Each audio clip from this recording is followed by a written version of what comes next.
Not everyone is born to start strong. Some people enter life almost unnoticed. Some people bloom early. They shine fast.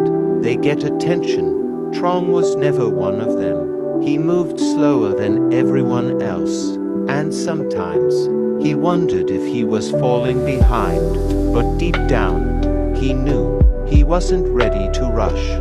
While others rushed to bloom, Trong chose to grow roots, quietly, patiently, because depth takes time, and storms can't move what's built deep.